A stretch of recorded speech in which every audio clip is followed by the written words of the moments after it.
The fog hung low over the canal, dense and unmoving, swallowing the glow of the gas lamps that lined the narrow cobbled streets. It was just past midnight when Inspector Jules Morel arrived at the Pont de l'Ombre, a lonely bridge spanning the still waters of the Saint-Martin Canal. A small gathering of officers and onlookers huddled at the edge, their murmurs muffled by the heavy mist. Morel pulled his coat tighter around him as he stepped forward. The body lay face up at the center of the bridge, illuminated by the flickering glow of an officer's lantern. A man in his late 50s, his suit still crisp despite the evening chill. His arms were neatly folded across his chest, as if arranged post-mortem. A bullet wound marked the center of his forehead, a clean, precise shot. No blood pooled around him, only a dark patch where his hat had fallen beside him. Morel exhaled sharply, kneeling beside the body. The victim's expression was eerily calm, his lips parted slightly as though about to speak. Death had been instant. The oddity of it struck him immediately. The bridge was narrow, barely wide enough for 2 carriages to pass at once, and yet no sign of a struggle, no witness had heard a gunshot, and, most bizarrely, no weapon lay near the scene. The killer had vanished as though the night had swallowed them whole. Sergeant Lefebvre, a wiry man with a nose like a beak, cleared his throat. "No one saw a thing, Inspector. The bridge was empty when a passerby found him 10 minutes ago." He gestured to the body. "Looks like a professional." "Hit. No casing, no gunpowder burns. Just a perfect shot and a dead man." Morel nodded. The precision spoke of experience, but the setting didn't fit. A professional would choose a secluded place, not the middle of a well-travelled bridge. He glanced over the railings. The canal water was undisturbed, black and bottomless under the night sky. No sign of an escape route. If someone had fired from the bank, the angle would be wrong. If from a passing boat, surely someone would have noticed. And then there was the question of the weapon. Where was it? A uniformed officer stepped forward. "We found his identification." He handed Morel a leather wallet, smooth and expensive. Inside, a business card read, "Émile Verhoeven, antiquarian and collector." Morel recognized the name. Verhoeven owned one of the finest antique shops in Montmartre, dealing in rare books, coins and curiosities. He had connections, plenty of them, some reputable, some not. If this was a robbery, it was an odd one. The wallet was untouched, cash still neatly folded inside. No sign of a struggle, no personal effects stolen. Only the murder itself spoke of intent. And then there was the one peculiar clue, something so out of place it made Morel hesitate. Clutched in the victim's left hand was a small scrap of paper, crumpled tightly in his fist. Morel carefully pried it open, smoothing it against his palm. A single word was scrawled in shaky, fading ink. Argos. The word meant nothing to him, not a name, not a place he recognized. Yet Verhoeven had clung to it, even in death. A dying message, a warning, or simply another layer of misdirection in an already impossible crime. The inspector let the paper slip between his fingers. Somewhere in the folds of this night, the answer lingered just beyond reach. Morel stood, turning the scrap of paper over between his fingers. Argos! The word nagged at him, but without context, it remained an enigma. He glanced toward the darkened streets beyond the bridge, the mist rolling in thick waves over the canal. If this was a message from the dead, what had Verhoeven been trying to say? A gust of wind tugged at his coat as he tucked the note into his pocket. Around him, officers moved with methodical efficiency, measuring the distance from the body to the railings, taking sketches, speaking in hushed tones that did nothing to disturb the eerie stillness of the night. It was all procedure. Necessary, but it wouldn't solve the crime. His eyes swept over the bridge once more, searching for something, anything that felt out of place. And then he saw it. At the far end of the bridge, near the wrought-iron lamp-post, a lone umbrella lay collapsed against the base of the stone railing. A deep navy blue, its handle of polished wood, gleamed under the dim glow of the lanterns. It had been left there hastily, just beyond the pool of light where the body lay.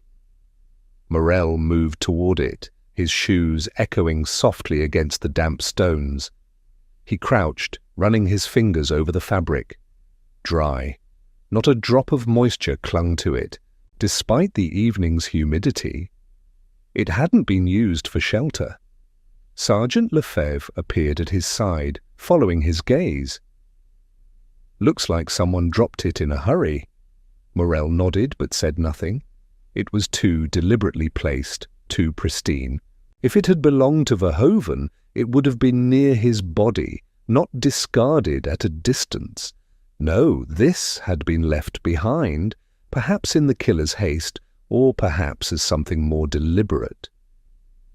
He stood, glancing toward the mouth of the bridge where a small cluster of bystanders had gathered, drawn by the morbid curiosity that always came with death. A few faces he dismissed immediately, workers, late-night wanderers, but one caught his attention. A woman, her face partially obscured by a dark veil, stood at the very edge of the crowd. Unlike the others, who whispered among themselves, she remained still, her gloved hands clasped before her, shoulders rigid. There was something in the way she held herself, something almost unnatural in her stillness. Morel approached, weaving through the onlookers. As he neared, she lifted her chin slightly as though aware she had drawn his attention. Her voice, when she spoke, was cool and measured. "Inspector Morel." He studied her more closely. A striking woman, early 40s, with sharp cheekbones, and a carefully composed expression. Beneath the veil, he caught the glint of intelligent, watchful eyes. "You know my name," he said. "Most do." Her lips curved just slightly. "Paris is not so large a city." "And you are?" She hesitated, then removed a single glove, extending her hand. "Geneviève Laurent." The name struck a chord, a widow, if he recalled correctly. Her husband, Paul Laurent, had been an art dealer of some renown before his sudden passing 5 years prior. Morel took her hand briefly, noting the smoothness of her palm, hands unaccustomed to labour, but steady, precise. "Do you make a habit of late-night strolls near crime scenes, Madame Laurent?" "Not at all." Her voice remained steady, but he caught the flicker of something in her eyes, an assessment, calculating. "I happened to be passing on my way home and saw the commotion." "A fortunate coincidence," he mused. She tilted her head. "Is it?" Morel let the silence stretch between them. If she felt discomfort, she didn't show it. He glanced toward the umbrella. "Is it yours?" Her gaze flickered to it, just briefly, before she answered. "No." "A pity." "I thought perhaps I'd found the owner." He studied her carefully, but she held his gaze without flinching. "She was good. Too good. Did you know Monsieur Verhoeven?" he asked finally. A pause. It was barely noticeable, but he saw it, the tiniest fraction of hesitation before she answered. "By reputation." "Only?" He smiled faintly. "And what reputation is that?" She returned his smile, but there was no warmth in it. "One of many interests and many secrets, Inspector.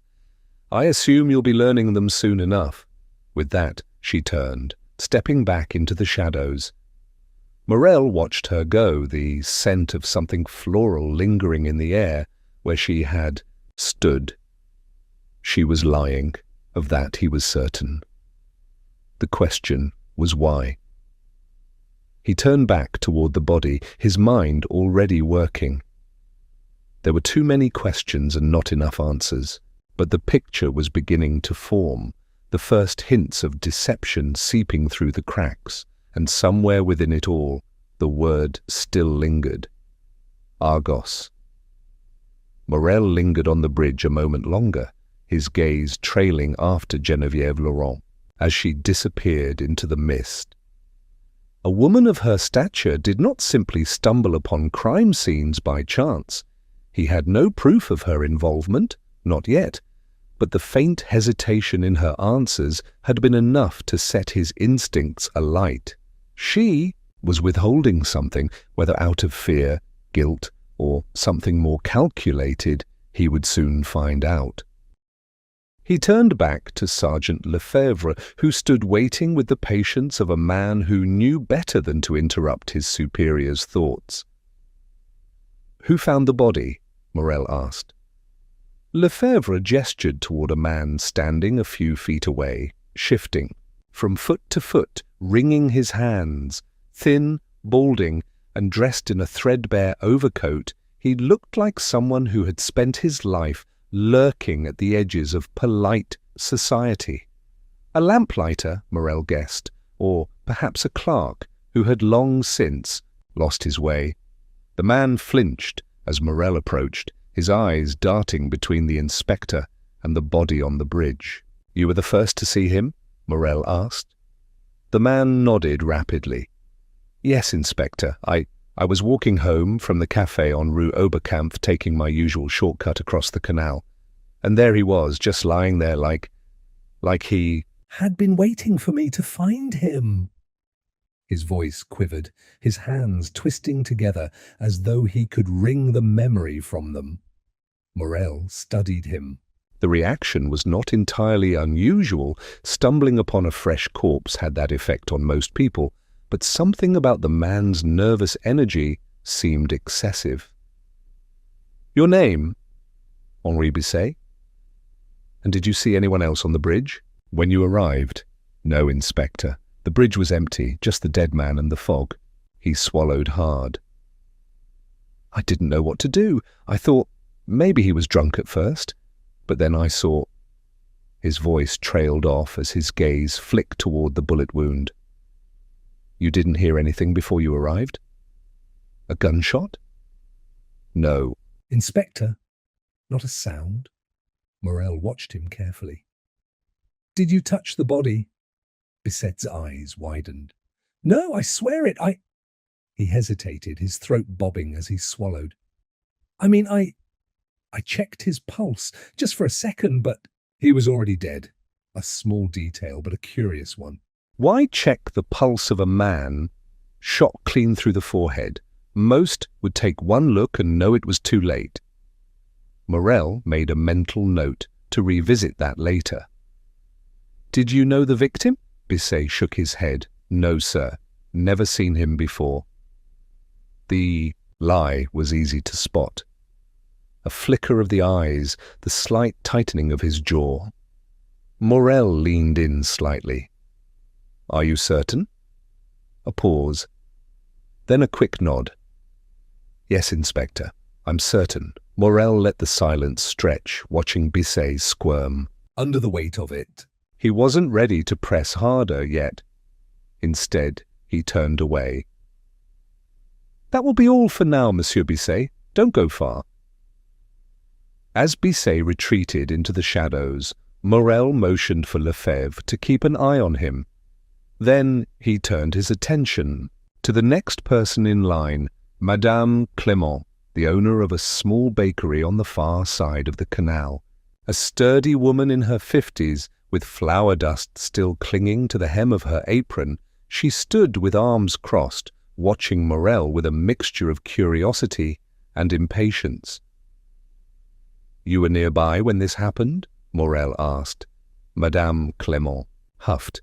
"I live just there," she said. jerking her chin toward a set of darkened windows overlooking the canal.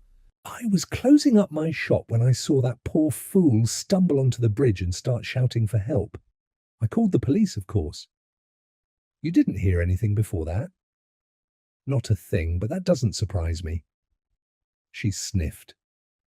This canal swallows sound like a grave. I've seen drunks fall in and drown, and not a soul hears a splash, Morel nodded. The thick fog, the water's still surface.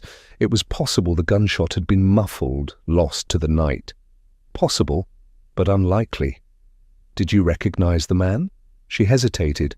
No, another lie. It was small, but it was there. Morel's gaze sharpened. But you have seen him before. Madame Clement pursed her lips as though regretting her initial denial. He came into my shop now and then, she admitted. Didn't buy much, just coffee, sometimes a loaf of bread. Did he ever mention his work? Speak to anyone in particular? No. Her tone was clipped. Morel studied her. And yet you hesitated before answering. She folded her arms tighter. People talk, Inspector, but talk doesn't mean much. Talk about what? A muscle twitched in her jaw. I heard he dealt in rare things, not just books and paintings. Other things. Things people don't always want to be seen buying. A faint ripple of interest passed through Morel. Smuggling? She shrugged. I wouldn't know. But she did know. Morel could see it in the way she looked away, in the way her hands clenched at her sides. She was choosing her words carefully, as though afraid to say too much. Morel let the moment stretch, before nodding. Thank you, Madame Clement. That will be all. She turned away quickly, eager to retreat. Morel watched her go, his mind piecing together the fragments of what he had learned. 2 witnesses, 2 lies. Henri Bisset had known the victim. Madame Clement knew more about Verhoeven's dealings than she let on. Both were afraid, and fear always had a source. Morel turned back to the bridge, his eyes falling once more on the body. On the way, Verhoeven's hands had been so carefully arranged, as if in quiet surrender. The clues were scattered, the truth buried beneath layers of deception. But the picture was forming, and one thing was clear.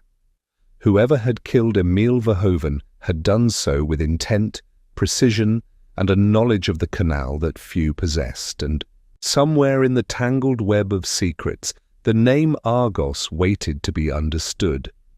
Morel stood on the bridge, the damp night pressing in around him, his mind sifting through the tangled web of deception that had begun to take shape.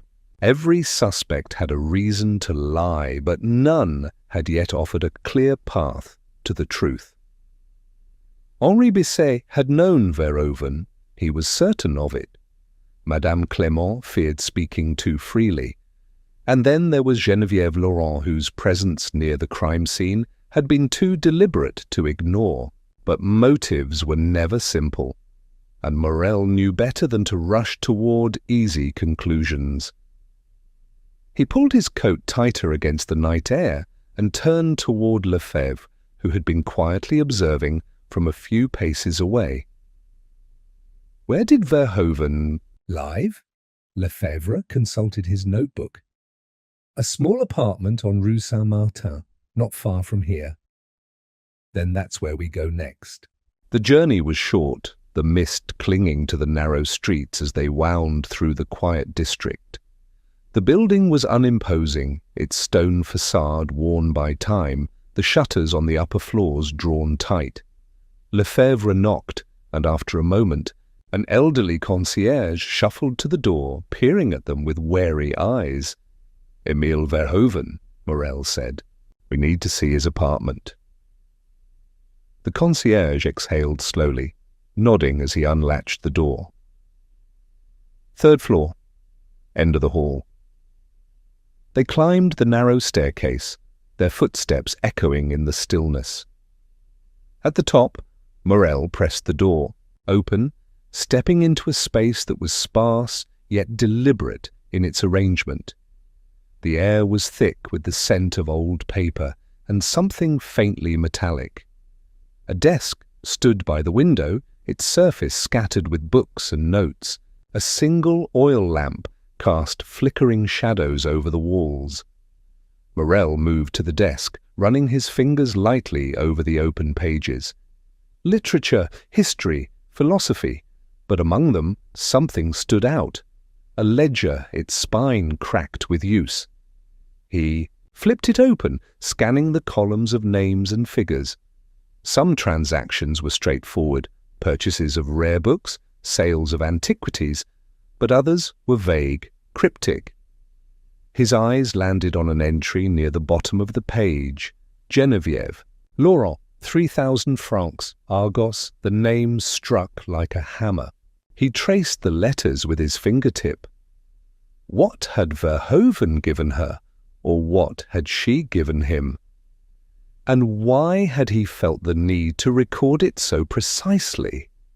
Lefebvre, who had been scanning the room, called out from the corner. "Inspector, have—" And look at this. Morel turned to find Lefebvre holding a small, leather-bound case. Inside, nestled in a velvet lining, was a delicate brooch in the shape of an owl, its eyes set with tiny sapphires. Exquisite, expensive, and completely out of place in Verhoeven's otherwise modest surroundings. Morel's mind clicked through the possibilities. A payment, a gift, or a message? He snapped the case shut and slipped it into his pocket. "We're paying Madame Laurent a visit." By the time they reached her home, the hour was creeping toward dawn. The grand townhouse was silent, its windows dark, but a single gas lamp burned near the entryway. Morel rapped twice against the heavy wooden door. A long pause, then the sound of footsteps. The door cracked open, revealing Geneviève, her hair loosely pinned, a silk robe drawn around her. Her expression did not register surprise. "Inspector," Morel stepped forward, his gaze unwavering. "You lied to me." She studied him for a moment before sighing softly. "About what exactly?"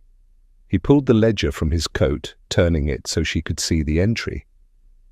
3,000 francs, Argos, your name." A flicker of something, annoyance perhaps, crossed her face. Then she stepped aside, motioning them in. The sitting room was elegant but subdued, the air perfumed with something faintly floral. She moved to a small sideboard, pouring herself a measure of brandy before turning back to him. "You think this proves something?" "I think it proves you had dealings with Verhoeven," Morel said. "And I think you weren't entirely honest." "About it?" She sipped her drink. "Fine. Yes, I knew him.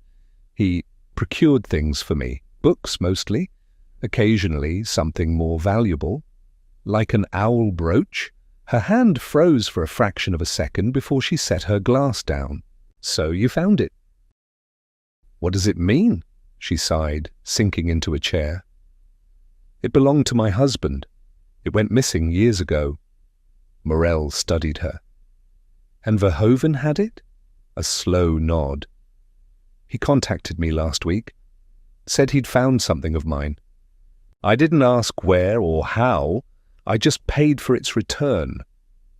3,000 francs, Morel murmured. Genevieve's lips pressed into a thin line. "It was worth more than money." Morel leaned forward slightly. "Where did he get it?" "I don't know." She was lying again. He could see it in the slight tension in her shoulders, the way her fingers curled against the armrest. But pressing too hard now would only make her retreat further. Instead, he changed his approach. "What is Argos?" For the first time, her composure cracked. A slight intake of breath, a fleeting hesitation. Then she straightened. "You truly don't know?" "Enlighten me."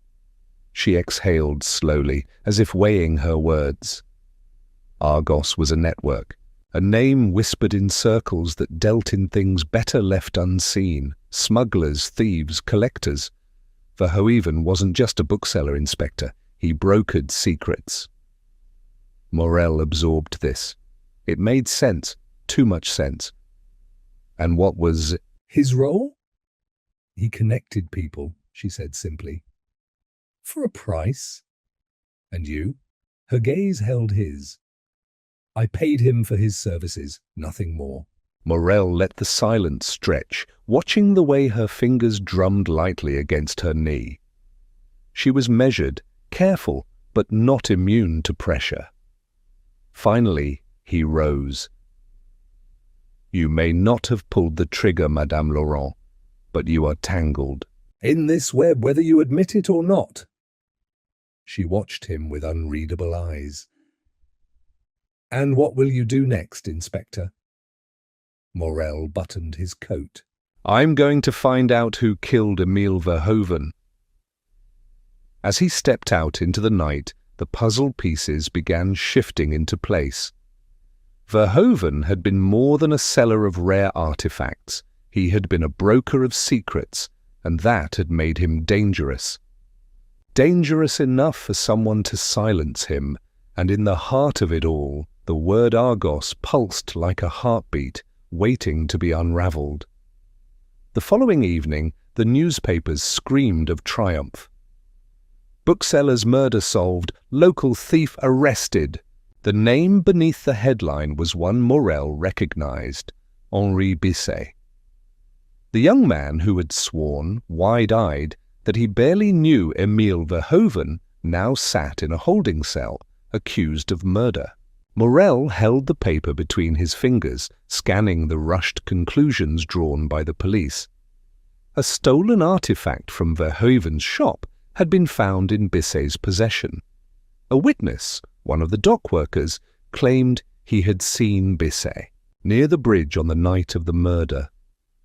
The pieces seemed to fit neatly together, too neatly. Morel's first instinct was irritation. The prefecture was eager for closure, desperate to stamp this case shut before it unraveled into something more dangerous. But Morel had seen cases like this before, the right evidence in the wrong hands, the illusion of justice masking the truth. Something was wrong. He had seen Bisset's fear, his desperation. The man was a liar, certainly, but not a killer. Pushing his coffee aside, he rose from his chair and left the café, heading toward the station. Lefebvre met him in the corridor, his face dark with frustration. They didn't even question him properly, Lefebvre muttered, falling into step beside him. They found the brooch in his apartment, assumed he stole it, and then the dockworker's statement sealed it. Morel exhaled sharply. They're solving the case backward. First, they name the criminal, then they find a way to make the evidence fit. They entered the holding area, where Bisset sat slumped on a wooden bench, his hands bound in front of him. His face was pale, his usual bravado stripped away. When he saw Morel, something desperate flickered in his gaze. "You believe me, don't you?" His voice was hoarse. "I didn't kill him." Morel studied him carefully. "The police found the owl brooch in your possession. I swear I didn't steal it. I bought it. A man came to me a few nights ago, said he had something valuable but needed quick money." His breath was ragged. "I recognized it, knew it was worth something, so I took the deal." "Who was the man?" Morel asked, his voice even. Bisset hesitated, shifting uncomfortably. "I don't know his name. Tall, heavy-set, a scar on his chin." Morel exchanged a glance with Lefebvre. The description was vague, but it didn't match Verhoeven, nor anyone else tangled in this case, so far. "And the dockworker?" Morel pressed. "The one who placed you at the bridge?" Bisset's eyes darkened. "I was there," he admitted, his voice lower now. "But not for Verhoeven. I was supposed to meet someone from Argos." The word struck like a match in the dark. Morel leaned forward. "You're involved with them?" "Not really. I wanted in. They have connections, money, but I never got my chance." His throat bobbed as he swallowed hard. The man never showed. Morel felt his mind spinning through the possibilities. If Bisset had truly been at the bridge, had someone framed him?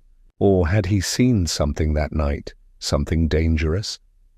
Lefebvre folded his arms. "The prefecture will be satisfied with your arrest. If you're innocent, you'd better start proving it." Bisset clenched his fists. "If I had killed him." "Do you think I'd be stupid enough to keep the brooch in my apartment?" "That thing is worth more than I make in a year," Morel agreed. It was too convenient, too easy. Leaving the cell, he motioned for Lefebvre to follow. Outside in the cold night air, Morel let the damp wind clear his thoughts. "Someone wants this." "Case closed," he muttered. "And they're not concerned with who takes the blame." Lefebvre nodded grimly. "And whoever that is, they're still out there." Morel spent the night sifting through case files, his small apartment filled with the scent of old paper and strong coffee. The owl brooch was the key. It had been stolen from Verhoeven, that much was certain, but had it been taken before the buyer? Murder or after? If after, then the true culprit had deliberately placed it into Bisset's hands, knowing it would lead the police straight to him. Lefebvre arrived just after dawn, his coat damp from the lingering mist. He dropped a bundle of files onto Morel's table with a heavy thud. "You're not going to like this," he muttered. Morel looked up. "What is it?" "The brooch," Lefebvre said, rubbing a hand over his tired face. "It's not the first time it's been stolen." That got Morel's full attention. He straightened in his chair, flipping open the file. The name at the top sent a slow ripple of recognition through him. Gérard Laurent, a notorious art smuggler, active nearly 2 decades ago.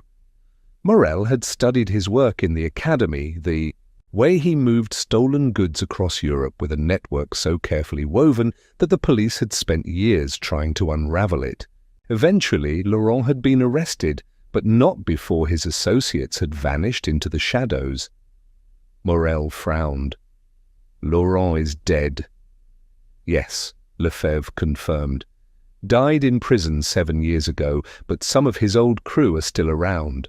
He pointed to a faded photograph in the file. "Recognize him?" Morel's gaze landed on a familiar face, one with a distinct scar along the chin. Bisset's mystery seller. His mind raced. If Laurent's people were still active, then Verhoeven's murder wasn't a simple robbery gone wrong. The owl brooch wasn't just a piece of stolen jewelry, it was a relic from an unfinished story, a loose thread from a past crime that someone had finally pulled. "Who else was in Laurent's crew?" Morel asked. Lefebvre flipped the pages. "Most are missing, presumed dead or underground, but one name stood out, Mathieu Roch." He tapped the page. "Ex-fence, moved stolen goods through Brussels, disappeared after Laurent's trial." Morel exhaled sharply. He had heard that name before. Roquet had been Laurent's right hand, the one who managed transactions, who knew where everything and everyone went. If he was still around, then he might have answers. "There's more," Lefebvre said grimly. Verhoeven knew him. Morel felt a chill run through him. "What?" "An old arrest report. Before Verhoeven became a bookseller, he was questioned in connection with one of Laurent's stolen shipments. They couldn't prove anything, but it was enough to keep his name on file." A new picture began to form in Morel's mind. Verhoeven hadn't just been a bookseller who happened to own a valuable brooch. He had a past tied to the very criminals who had once stolen it. Morel leaned back in his chair, staring at the ceiling. "This isn't about the brooch. It's about what Verhoeven knew." Lefebvre nodded. "And whatever it was, someone killed him for it." Morel stared at the arrest report, his fingers drumming against the wooden desk. Verhoeven had been questioned in connection with Laurent's stolen shipments, yet the case had gone nowhere. That meant one of two things: either he had been innocent, or he had been smart enough to erase his tracks. But if Verhoeven had truly left that world behind, why would someone kill him now, all these years later? The brooch had resurfaced for a reason. Morel just didn't know why yet. Lefebvre stood near the window, watching the early morning mist roll off the canal. "If Roquet is still alive, someone must be protecting him," he muttered. "The question is who?" Morel exhaled slowly, pushing himself up from his chair. "We're going about this the wrong way," he said. "We're following the crime instead of the people. If Roquet wanted something from Verhoeven, he wouldn't have asked directly. He would have used someone else." Lefebvre frowned. "You think Roquet is behind this?" "I think Roquet is involved," Morel corrected. "But I don't think he pulled the trigger. He wouldn't take that kind of risk himself." He picked up the case file again, flipping through the pages, until he found what he was looking for: Verhoeven's recent visitors. The police had taken a lazy approach, focusing only on witnesses near the crime scene, but Morel knew better. People didn't die in isolation. Their deaths were always connected to something just beyond the obvious. One name stood out: Dominique Rousseau. Morel tapped the paper. "Her. We need to talk to her again." Lefebvre raised an eyebrow. "She's already been questioned." "Yes, but not properly," Morel said. "She was too quick with her answers, too rehearsed. She told us what she wanted us to hear." Half an hour later, they arrived at Rousseau's modest apartment. She was surprised to see them, though she masked it well. Her hands trembled slightly as she adjusted her robe, inviting them in with forced politeness. "I already told the police everything," she said, her voice carefully measured.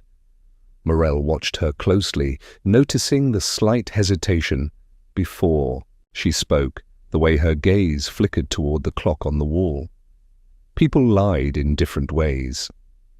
Some filled the silence with too much detail. Others hid in vagueness.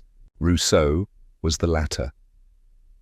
He glanced around the apartment, letting the weight of the moment settle before speaking. "You were one of the last people to see Verhoeven alive," she nodded. "Yes, I went to return a book. We spoke for a few minutes. Then I left." "A book," Morel echoed, stepping closer to the small shelf near her window. He ran a finger along the spines, pulling out a worn volume at random. "What kind of book?" Rousseau hesitated. "Just something about art history." Morel flipped through the pages absent-mindedly before setting the book down. "Strange," he murmured. "Because I checked Verhoeven's records. He didn't lend out any art history books recently." Rousseau's breath hitched, a barely perceptible sound. "I must have been mistaken." Morel let the silence stretch, watching as the tension in her posture grew. Then he played his hand. "There's something else I found strange," he said, conversationally. "We spoke to Henri Bisset. He mentioned something curious. A man with a scar on his chin selling stolen goods." He paused, tilting his head slightly. "You wouldn't happen to know anything about that, would you?"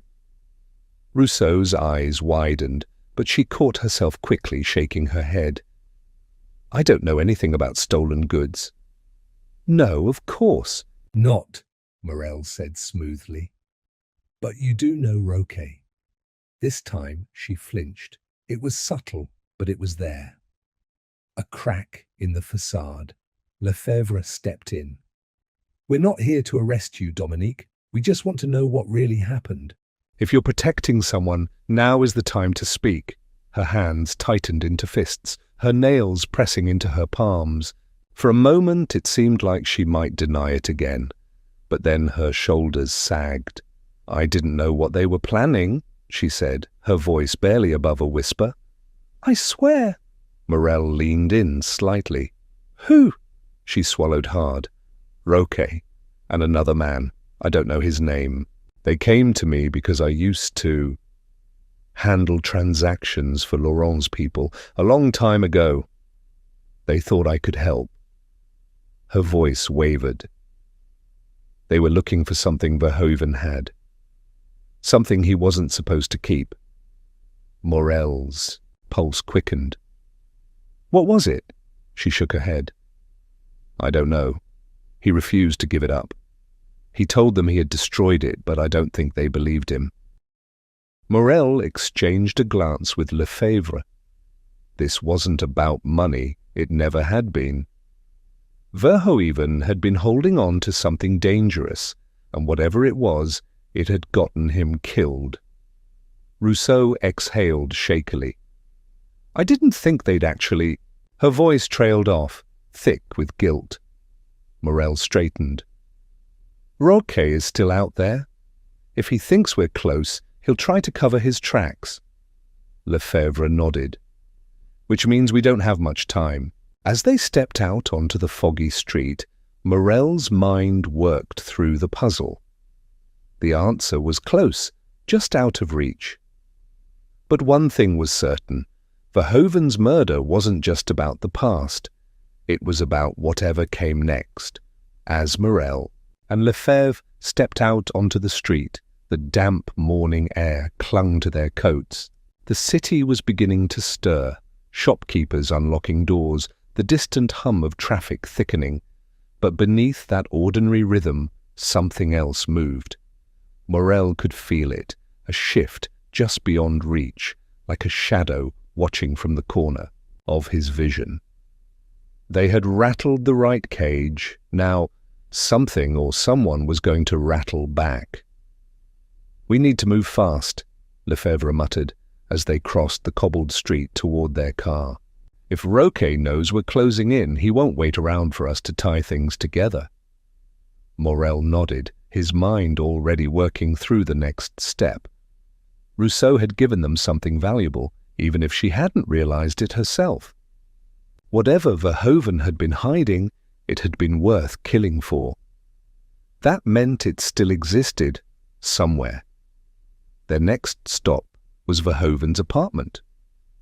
The authorities had already combed through it, but Morel knew better than to trust a routine search. There were always things left behind, things unnoticed by those who didn't know what they were looking for.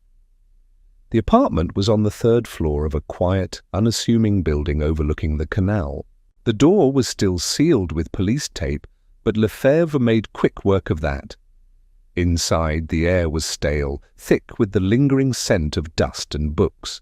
Papers were scattered across the desk, the bed unmade, a life interrupted. Morel moved. Carefully, his eyes tracing the details, looking for something that didn't fit. Verhoeven had been meticulous in life. Even the apparent mess had a pattern. A stack of documents sat neatly arranged by the window. A half-filled teacup rested on a coaster. But the bookshelf, that was different. A section had been left empty, its absence too deliberate to be accidental.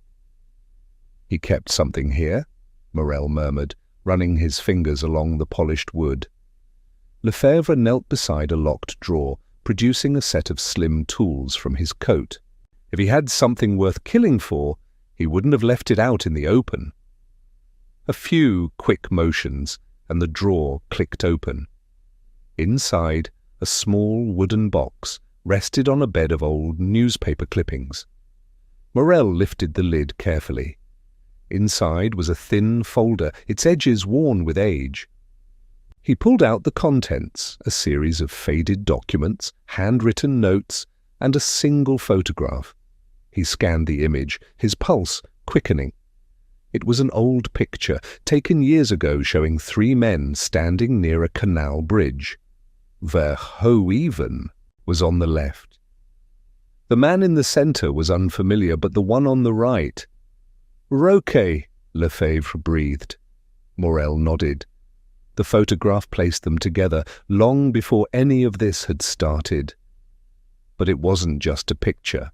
There was something else, a faint smudge on the back, ink faded with time. He turned it over, reading the inscription, Les Trois Frères, 1987, The Three Brothers. A name, a place, or something more? Before Morel could process it, a noise from outside sent a prickle of warning up his spine. A shuffle of movement in the hallway, the subtle creak of weight shifting against the floorboards. Then, the unmistakable sound of a lock being picked. Morel's gaze met Lefebvre's in silent understanding. They had been followed. Lefebvre moved quickly, tucking the photograph and documents into his coat. Morel stepped toward the light switch, cutting the room into darkness just as the door handle turned. A slow, careful entry. Whoever was out there wasn't here by accident. The door edged open. A figure slipped inside, silhouetted against the dim hallway light. Morel waited, silent, watching as the intruder moved toward the desk with practiced efficiency. He was searching for something, or, rather, he was making sure something was gone. In a single fluid motion, Morel reached for the lamp and switched it on. The sudden glow caught the intruder mid-action. A man, medium build, dark coat, a glint of steel at his hip. Looking for something? Morel's voice was calm, but edged with warning. The man spun, his hand going for his weapon, but Lefebvre was faster. A sharp step forward, a flash of movement, and the intruder found himself staring down the barrel of a revolver. "Not a smart move," Lefebvre said flatly. "Drop it." The man hesitated for a fraction of a second too long. Morel took a step forward, using the moment to seize control. "You're not here for money," he said. "You're here to clean Up. Someone sent you." The man's jaw tightened, but he said nothing. Morel studied him carefully. He wasn't a professional, not entirely. There was tension in his stance, uncertainty in his grip. He was a middleman, a pawn. "What did Roquet send you to destroy?" Morel pressed. At the mention of Roquet's name, the man's eyes flickered. A tell? Morel had guessed right. Lefebvre exhaled sharply. "We don't have time for games. Either you talk, or you leave here in cuffs." Still, the man remained silent. His type wouldn't break easily, but Morel didn't need him to, not entirely. The fact that someone had come at all was confirmation enough. They weren't just tying up loose ends, they were trying to erase something. Morel reached into his coat, pulling out the wooden box. He watched the man's reaction carefully as he opened it just enough to reveal the edge of the folder. The flicker of recognition was instant. "This is what you came for, isn't it?" Morel said. For the first time, the man's composure cracked. A bead of sweat rolled down his temple. "You don't know what you're dealing with," he muttered. Morel held his gaze. "Then why don't you tell me?" A pause. The man's throat worked as he swallowed. "It's too late," he said. "You should have walked away." Before Morel could respond, the man lunged, not for them, but for the documents. He snatched at the folder, sending loose papers flying as Lefebvre moved to intercept. A brief struggle ensued, sharp and fast, but the intruder wasn't looking to win. He was looking to escape. A hard shove sent Lefebvre stumbling back just long enough for the man to dart toward the open door. Morel lunged after him, but by the time they reached the hallway, the intruder had vanished into the stairwell, disappearing into the city beyond. Lefebvre cursed, rubbing his shoulder. "Damn it!" Morel exhaled sharply. The man hadn't got the folder, but he had managed to destroy part of it. Some of the documents were torn, others missing. The photograph, thankfully, was still intact. "They knew we'd find something," Morel said grimly. "And they wanted to make sure we never understood what it meant," Lefebvre straightened. "Which means we're closer than we thought." Morel looked down at the remaining fragments of paper, his mind piecing together the puzzle. The name, Les Trois Frères, still lingered in his thoughts. Someone had gone to great lengths to erase this secret. Now it was Morel's job to bring it back into the light. A cold gust of wind swept through the streets as Morel and Lefebvre exited Verhoeven's apartment, their faces grim with the weight of what had just transpired. The evidence had been tampered with, someone had been sent to clean up after them, and worst of all, they were still missing pieces of the truth. The name Les Trois Frères haunted Morel's thoughts, dangling just out of reach like a half-forgotten melody. It wasn't just a name, it was a key, one that someone was desperate to keep buried. Lefebvre lit a cigarette with slightly unsteady fingers, the adrenaline still coursing through his system. "That bastard wasn't working alone," he muttered. "Someone knew we'd be here. We're being watched." Morel didn't respond immediately. His mind was already leaping ahead, considering their next move. They needed more information. On Roque, the photograph proved a connection between him and Verhoeven that predated this murder. And now, someone had risked everything to erase it. That meant Roque wasn't just another suspect. He was at the heart of this. "We go back to Rousseau," Morel said. "She knew Verhoeven better than anyone. If there's a connection to Roque, she might have seen it without realizing." Lefebvre nodded, flicking away the cigarette. "Let's hope we're not too late." They reached their car and pulled away from the curb, the Canal Bridge slipping into the distance behind them. The streets were quiet in that peculiar way they always seemed to be before something went wrong.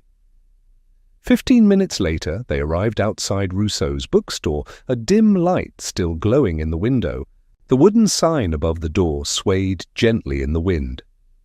Morel stepped out first, glancing around the street before pushing the door open. The bell jingled overhead. "Madame Rousseau?" Morel called, his voice low. The shop smelled of old paper and dust, but something was wrong. The usual comforting disorder of stacked books and forgotten trinkets had been disturbed. Papers littered the counter. A chair was overturned near the register. Morel took another step forward, scanning the room. Then he saw it. A hand, just barely visible behind the counter. His pulse quickened as he rounded the corner and crouched beside her. Rousseau lay sprawled across the wooden floor, her hair fanned out, her face pale. A deep gash marred the side. Of her head, blood pooling beneath her temple. Lefebvre swore under his breath. "She's still breathing." Morel pressed 2 fingers to her wrist. Weak, but there. She was unconscious, but alive, for now. He turned her head slightly, spotting the bruising around her jaw. Someone had struck her hard, but the injury at her temple suggested she had hit something when she fell. Lefebvre pulled out his phone and dialed for an ambulance. Morel's eyes scanned the shop again. This wasn't a robbery. It was too precise, too targeted. The cash register hadn't been touched. The only thing that seemed disturbed were the papers on the counter. Someone had been searching for something, and when Rousseau had interrupted, they had silenced her. Then his gaze landed on the bookshelf near the door. One of the shelves was slightly ajar, revealing a narrow gap behind it. Morel moved toward it instinctively, fingers running along the wood until he found the mechanism. A faint click, and the shelf swung open slightly, revealing a hidden compartment. Inside was a single book. He pulled it free, his fingers brushing over the worn leather cover. The title had long since faded, but when he opened it, he understood why someone had come looking for it. The first page contained a handwritten note for Verhoeven. "Keep it safe." Morel turned the pages carefully. Tucked between them was another photograph, this one older, more fragile. It showed 3 young men standing outside a small cafe. The same 3 men as before, Verhoeven, Roquet, and the unidentified third man. But this time there was writing beneath the image. Les Trois Frères, 1987. Saint-Michel, Saint-Michel. A place. Morel's stomach tightened. If Verhoeven had kept this book hidden, it meant he had known he was in danger. Someone had come looking for it before. But who? Lefebvre crouched beside him, his eyes scanning the photograph. "This changes things," he muttered. Saint-Michel isn't just a district, it's where Roquet's family used to own a vineyard. It burned down years ago. Morel's grip on the book tightened. The past isn't dead, it's still pulling the strings. The wail of sirens in the distance reminded them of the urgency of the moment. Rousseau had nearly been killed for this. That meant they were getting too close, and if they didn't move fast, they might be next. The wail of sirens grew louder as Morel stood by the hidden compartment, staring at the old photograph. The pieces were aligning, yet the picture they formed was still incomplete. He traced his fingers over the words beneath the image. Les Trois Frères, 1987. Saint-Michel. The past wasn't just lingering in the shadows of this case, it was at its very core. Lefebvre exhaled sharply beside him. Saint-Michel, that's where Roquet's family vineyard burned down. His voice was tinged with something unspoken, an unease that Morel recognized all too well. Morel's mind raced. Rousseau had nearly been killed because she had this book, because it held this photograph. That meant whoever had come for her knew its significance. Someone was still trying to erase history. The paramedics rushed in, breaking the moment. Morel stepped back as they assessed Rousseau, checking her vitals before securing her onto a stretcher. The lead medic gave a quick nod. "She's stable, but she took a nasty blow. We'll know more once we get her to the hospital." Morel barely acknowledged him. His focus was already shifting. Something about this attack nagged at him, not just the timing, but the execution. It had been rushed, reckless. The assailant had left her alive. Why? If someone had been willing to kill Verhoeven, why hesitate now? His gaze swept the bookshop, landing on the scattered papers behind the counter. He crouched, sifting through them. Receipts, notes, invoices for old book orders, nothing immediately relevant. But then he spotted something that made him pause. Name. Scrawled hastily on the back of a crumpled envelope. Jacques. It was underlined twice. Lefebvre saw it too. Jacques, he murmured. Could be a first name, could be a surname. Morel's pulse quickened. Or it could be him. Lefebvre frowned. Who? Morel tapped the old photograph. The third man, the one with Verhoeven and Roquet. We never identified him, but if Rousseau knew... He glanced toward the stretcher where the medics were wheeling her out. She wrote this down for a reason. Maybe she remembered. Lefebvre's expression darkened. If that's the case, then whoever attacked her knew she was close. They exchanged a look. Time was slipping away. Morel pocketed the envelope, grabbed the book, and rose to his feet. Need to find Jacques. The station was quiet when they returned, the air thick with the scent of stale coffee and damp wool. Morel placed the photograph on his desk, staring at it as Lefebvre dug into the archives. The name was too vague for an immediate match, but if they could cross-reference it with old records from Saint-Michel, they might find something. Lefebvre returned half an hour later, a file in hand. He tossed it onto the desk. Found something. A Jacques Fontaine, born in Saint-Michel. His family owned a small vineyard, but he disappeared in 1987. Morel's breath stilled. The same year as the fire, Lefebvre nodded. And get this, Fontaine wasn't just some farmhand, he was Roquet's cousin.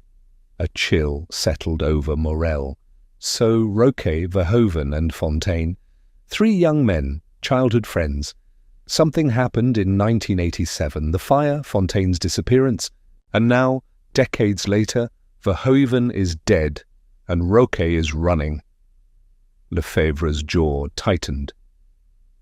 And someone wants to make sure no one finds out what really happened. Morel sat back, exhaling slowly. A pattern was forming, but it still wasn't complete. He reached for the photograph again, eyes scanning every detail. The background, the angle, the expressions on their faces. Something about it felt familiar, but he couldn't place it. Then, like a key turning in a lock, it clicked. His hand froze over the image. The cafe in the background. The sign above the door, partially obscured but still readable. Morel's voice was low. This was taken in front of Le Petit Rouge. Lefebvre looked up sharply. The old cafe near the canal? Morel nodded. It shut down years ago, but before that it had a reputation. Illegal dealings, backroom exchanges. If Verhoeven, Roquet and Fontaine were involved in something back then, Lefebvre finished the thought for him, then maybe that's where everything started. The weight of the revelation settled between them. They weren't just looking for a killer, they were unraveling a decades-old crime that had never truly ended.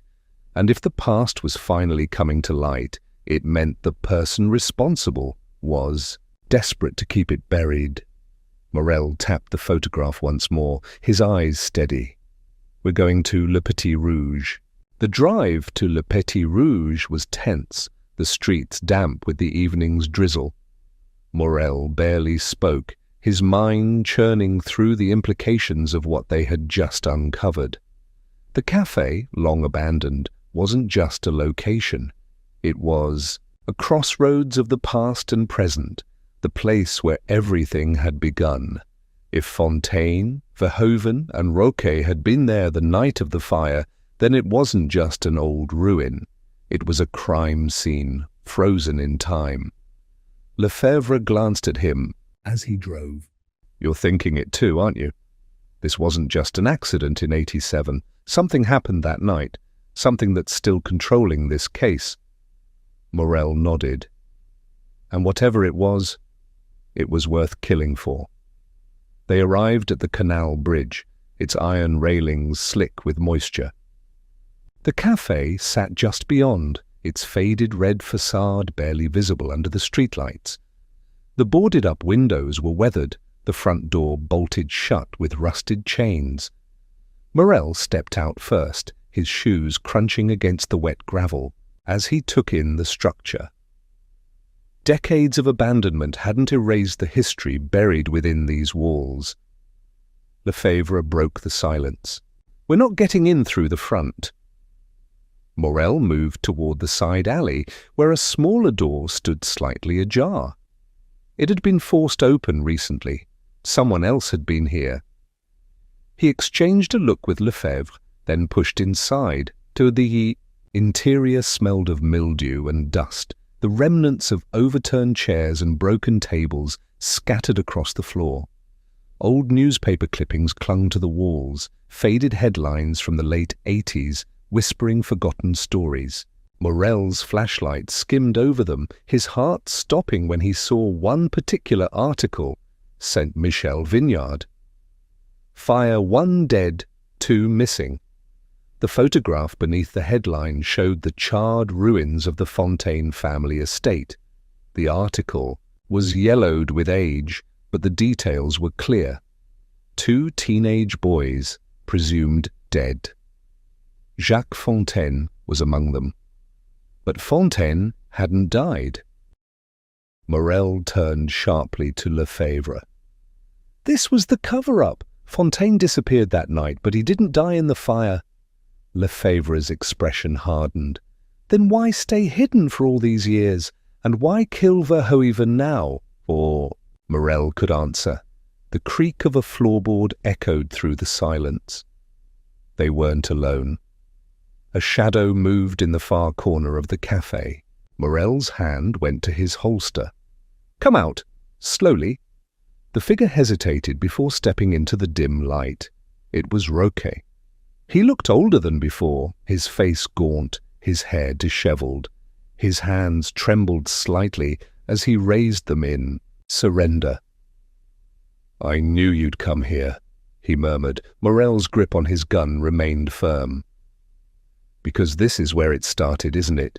Roquet exhaled shakily, his eyes darting around the room. I never wanted this, he whispered. But you need to understand, it was never supposed to be a murder. Lefebvre took a step closer. You mean Verhoeven? Roquet shook his head. No, I mean Jacques. The name landed like a hammer in the stillness. Morel narrowed his eyes. What happened to him, Roquet? Roquet swallowed hard. That night, in 1987, we were just kids. Fontaine had found something he wasn't supposed to. It was inside Le Petit Rouge, something about the owner, something about money being laundered through the vineyard. He said he had proof. Morel's pulse quickened. And Roquet's voice dropped to a whisper. Verhoeven panicked. He didn't mean to push him so hard. He shut his eyes for a long moment. Jacques fell, hit his head. The blood, there was so much blood, Lefebvre inhaled sharply. And the fire, Roquet laughed bitterly. A distraction, a way to erase it all. We thought we'd burned his body, that was the plan. His voice cracked. But Jacques wasn't dead. The room felt colder suddenly. Morel's mind raced, the implications slamming into him all at once. Jacques Fontaine had survived the fire, and now he was back. Morel took a step closer, lowering his voice. Roquet, if Fontaine lived, if he's the one behind this, where is he now?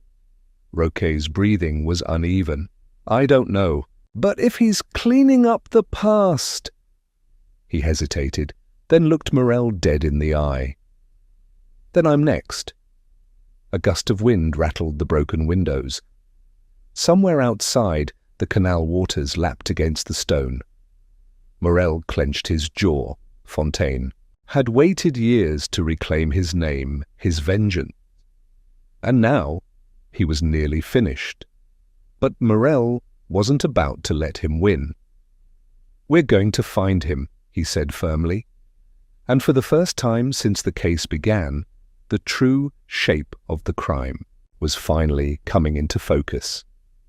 Morel had been waiting for this moment. Every step, every interview, every revelation had led him here, to the final piece of the puzzle. Fontaine had survived that night all those years ago, had watched his friends turn into accomplices, had waited patiently for the right moment to strike. Now, with Verhoeven dead and Roquet terrified, there was only one thing left for him to do: erase the last witness. Roquet. Morel knew Fontaine would come for him, and he knew exactly where it would happen. The café was no longer just a ruin, it was a stage. The past had been buried here, and Fontaine would want to finish what had started within these walls. That's why Morel didn't take Roquet into custody. He didn't station officers at his door. He let him walk free, knowing that freedom would be short-lived. Lefebvre wasn't thrilled about the plan. "We're using him as bait." Morel kept his gaze on the café, watching from the shadows across the street. He was dead the moment Fontaine set his sights on him. This is the only way we keep him alive. The wind carried the sound of the canal water slapping against the stone. Inside the café, Roquet was pacing. He had tried to protest, to run, but Morel had made it clear this was his only chance. Fontaine would come, and when he did, Morel would be waiting. Minutes passed, then an hour. The city beyond the alley was alive with distant sounds, laughter, the occasional honk of a car horn. But in the abandoned streets near the café, there was only silence. Then Morel saw it, a figure moving along the canal, careful, deliberate. Not rushing, not hesitating, just walking, like a man returning to the place where he had left something unfinished. Fontaine. Morel barely breathed as he watched him approach the café door. The way he moved, it wasn't the stride of someone consumed by rage or desperation. It was methodical, controlled. Fontaine didn't just want revenge. He wanted Roquet to understand why this was happening. The door creaked open. Morel slipped from the shadows. Inside, Roquet took a step back, pressing himself against the decayed wooden bar. "Jacques," he breathed. Fontaine regarded him, his expression unreadable. "You never thought you'd see me again, did you?" Roquet's voice shook. "It was an accident. You know that." Fontaine stepped forward. "No, an accident is something you try to fix." His tone was cold, measured. "You and Verhoeven left me to die." Morel was already inside, moving carefully behind the overturned furniture.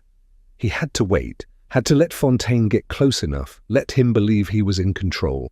One wrong move and Roquet wouldn't make it out alive. Roquet shook his head frantically. "We were kids. We panicked." Fontaine's expression didn't change. "And then you forgot, moved on, lived your lives while I disappeared." Okay, choked on his words. I looked for you." Fontaine smiled, but there was nothing warm about it. Not hard enough. His hand moved toward his coat. Morel acted. "Don't," he commanded, stepping fully into view, his gun trained on Fontaine's chest. For the first time, Fontaine hesitated. His eyes flicked to Morel, measuring. He exhaled through his nose. "Calm." "Detective." Morel took another step forward, keeping his stance firm. "This ends here." Fontaine tilted his head slightly. "Does it?" His fingers twitched near his coat pocket. "You've put together the story, haven't you? You know what they did." "I do," Morel said evenly. "And I know why you're doing this, but it's over." Fontaine let out a slow breath. "No, it's only over when I say it is." He moved fast, reaching inside his coat, but Morel was faster. One shot rang out. Fontaine staggered back, gripping his shoulder, his hand slick with blood. His gun, small, easily concealed, clattered to the floor. He swayed, his breath coming in sharp bursts as he pressed a hand against the wound. Lefebvre stormed in from the side entrance, gun raised, but Morel already knew the fight was over. Fontaine looked down at the blood on his fingers, then up at Morel. He gave a small, almost wistful chuckle. "Guess I didn't plan far enough ahead." Morel kept his gun steady. Revenge never ends the way you think it will. Fontaine exhaled, unsteady now. No, I suppose it doesn't. For the first time since the case had begun, Morel saw something shift in Fontaine's eyes, not hatred, not rage, but something close to relief. Like he had spent years trapped in his own past and had finally been set free. The sirens grew louder outside. Fontaine let himself sink onto one of the broken chairs, wincing as he pressed his palm harder against the wound. He gave Morel a weary look. "You figured it all out," he murmured. Morel nodded. "You left enough breadcrumbs." Fontaine chuckled. Again, softer this time. "I thought I was careful." "You were," Morel admitted. "But you wanted them to suffer, and that's what gave you away." Lefebvre moved in, cuffs in hand. Fontaine didn't resist. Roquet, still pale, leaned against the bar, his breath shallow. He wasn't a hero, he wasn't innocent, but he was still alive. As Fontaine was led away, Morel finally let his breath escape. The past had finally caught up with the present. The truth was out, and the case was closed. Morel watched as Fontaine was loaded into the waiting police car, his face pale from blood loss, but his eyes strangely distant. He wasn't fighting, he wasn't pleading. If anything, there was an air of quiet acceptance about him. The case was closed. Fontaine had spent years plotting his revenge, and Morel had stopped him just before the final act. It should have felt like victory. But something didn't sit right. Morel turned to Roquet, who was still leaning heavily against the bar inside the ruined café. His hands were shaking, but whether from fear or relief, it was hard to tell. Lefebvre had gone outside to coordinate with the officers, leaving Morel alone with the man who had been at the center of it all. One of the boys who had left Fontaine to die, one of the men who had feared the past catching up to him. Morel studied him. "It's over," he said, watching closely for Roquet's reaction. Roquet exhaled sharply. "Yeah," he muttered. "Over." But there was something in the way he said it, something that made Morel hesitate. He should have felt more relieved. He should have been eager to put distance between himself and this place, this nightmare. Instead, there was something else, something hollow. The pieces in Morel's mind shifted, rearranging. Fontaine had been patient, meticulous. But had he ever really been the mastermind? Morel's eyes dropped to Roquet's hands, not just shaking, trembling, but not from fear, from adrenaline. Fontaine had just tried to kill him, and yet there was no gratitude, no anger, no raw emotion, only an odd, lingering tension. Something was wrong. Morel stepped closer. "He really wanted you dead," Roquet's breath caught, just for a second. "Of course he did." He thought He swallowed, forcing a weak laugh. "He thought I betrayed him." Morel nodded slowly. "Yes, he did." He let the silence stretch. But did he ever stop to wonder who really betrayed him? Roquet's expression flickered. Just for a fraction of a second. And then Morel knew. It was too easy. Fontaine had been so precise, so careful. He had been waiting for years. Would he really have been careless enough to be caught this way? Or had he wanted to be caught? Morel's voice was quiet. He was smart enough to cover his tracks for years, but something changed, didn't it? Something made him impatient. He stepped even closer, his voice lowering. "Tell me, Roquet, who sent him that letter?" Roquet's breath hitched. Because someone had tipped Fontaine off about Verhoeven, someone had given him the push to act now, and Fontaine had played the game perfectly, until he hadn't. He had left a trail. He had wanted Morel to find him. Morel's blood ran cold. He wanted to get caught. Roquet's mouth opened, but no words came out. Morel barely breathed, because he knew what would happen next. Outside, the police car had started to pull away. Morel's stomach dropped. He spun toward the door. "Stop that car!" he shouted. Lefebvre, just outside, turned sharply at Morel's voice, but it was already too late.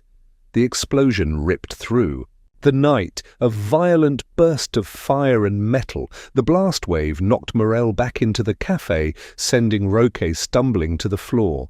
The heat seared his skin, the ringing in his ears deafening. All he could do was lie there, heart pounding, breath shallow. And then the realization hit him. Fontaine hadn't been the mastermind. He had been the pawn. The plan had never been about revenge. It had never been about making Roquet or Verhoeven suffer. Fontaine had wanted to be caught because he had never intended to leave that car alive. Because someone else had set the wheels in motion, someone who knew Fontaine would take the fall. Morel struggled to his feet, the café swimming around him. Roquet was still on the ground, his face twisted in shock, in horror. And then, as if realizing what Morel had just figured out, his lips parted. "No," he whispered. "No, no, no." But Morel wasn't looking at him anymore. He was looking past him, at the shadow standing in the doorway, and for the first time in years, Morel felt fear. The air was thick with smoke and the acrid scent of burning fuel. Morel's ears still rang from the explosion, but his focus was locked on the shadow standing in the doorway.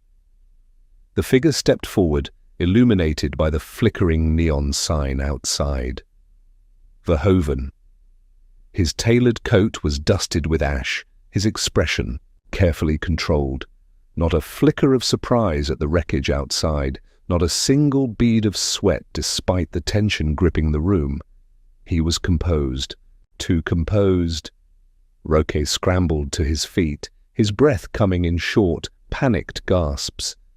"You—" Verhoeven tilted his head, a faint smirk curling at the edges of his lips. "Now, Roquet, I expected better from you. Fontaine certainly did." Morel's pulse hammered against his ribs. It was all coming together, the final puzzle piece sliding into place with sickening clarity. Fontaine hadn't been the mastermind. He'd been the weapon, a blunt instrument set loose by someone else, and that someone had been standing right, in front of them the entire time.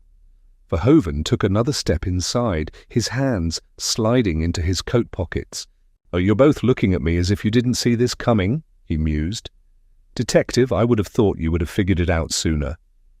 Morel kept his stance firm, ignoring the sting of his bruised ribs.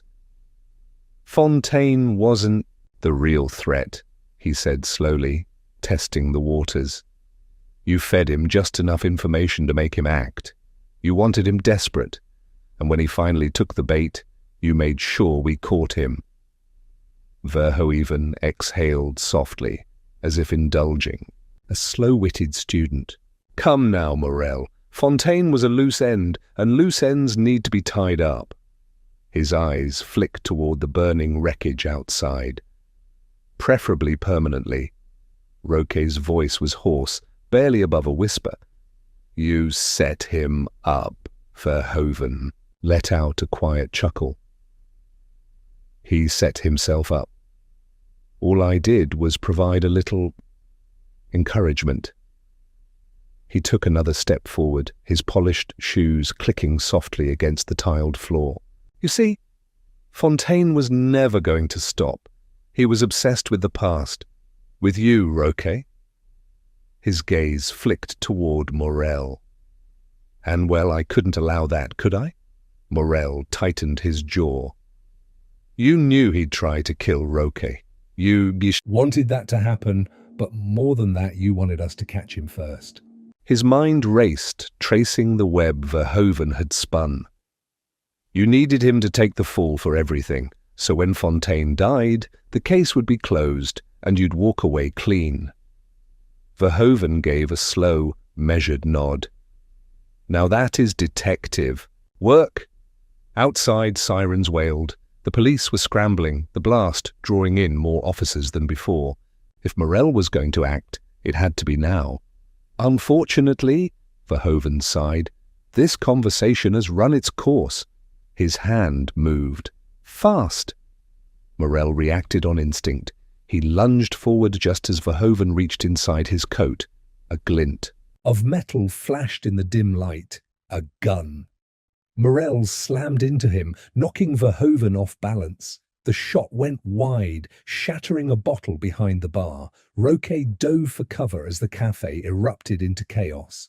Morel wrestled for control, but Verhoeven was stronger than he looked, his movements quick, precise. Verhoeven twisted, using Morel's own momentum against him, shoving him back hard. Morel hit the edge of the bar, pain flaring up his spine. Verhoeven leveled the gun at him. And then a chair crashed into his side. Roque. The blow wasn't enough to take him down, but it gave Morel the opening he needed. He surged forward, knocking the gun aside, just as Verhoeven fired again. The bullet embedded itself into the wall. Morel wrenched the weapon from his grip, twisting Verhoeven's arm until he let out a sharp hiss of pain. And then finally he was pinned. Heavy footsteps thundered inside as officers swarmed the café, their weapons drawn. Morel didn't let go until the cuffs were snapped into place, until Verhoeven was hauled to his feet, his expression unreadable.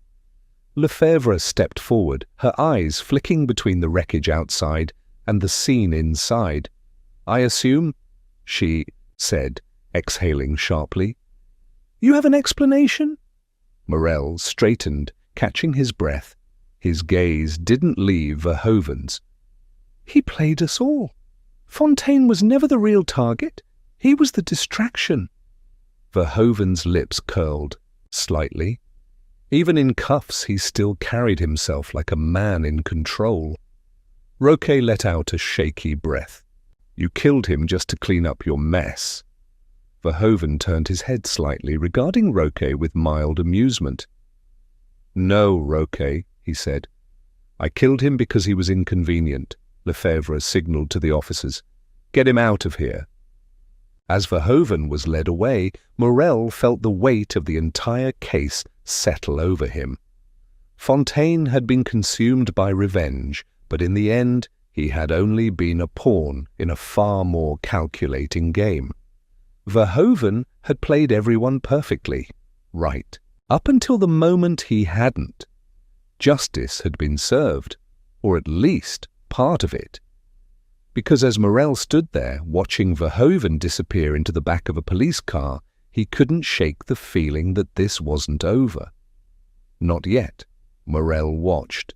As the police car carrying Verhoeven disappeared into the night, the red and blue lights casting fleeting shadows along the wet pavement. The air was thick with the scent of burnt rubber and gasoline, remnants of the explosion still lingering. Around him, officers worked methodically, taking statements, marking evidence, wrapping up what should have been a closed case. It should have felt like an ending, but something wasn't right. Morel rolled his shoulder, still sore from the scuffle, his mind retracing every step, every word, every detail that had led to this moment. Verhoeven had played the long game, orchestrating Fontaine's downfall, covering his tracks with precision, and yet, as composed as Verhoeven had been, as smug and calculating as he presented himself, there was something off, a loose thread. He turned to Roque, who was seated on the cafe's last intact chair, his hands trembling slightly as he lit a cigarette. His eyes were distant, hollow, as if he were still processing the weight of it all. Morel took a slow step toward him. "You good?" Roque let out a humorless chuckle, exhaling smoke into the cold air. Not sure what good even means anymore. His fingers tightened around the cigarette. "But yeah, I guess I'm still breathing." Morel didn't push further. Instead, he let silence settle between them, watching as the last of the evidence bags was sealed, officers wrapping up their reports. It was almost over. Almost. Lefebvre approached, her coat draped over her arm, exhaustion lining her face. Poirot even "Isn't talking," she said. "But we have enough. The murders, the cover-ups, Fontaine's manipulation, it all leads back to him. He's finished." Morel nodded, but his gut told him something else. "Yeah," he murmured. "Maybe." Lefebvre studied him for a moment, her sharp gaze narrowing.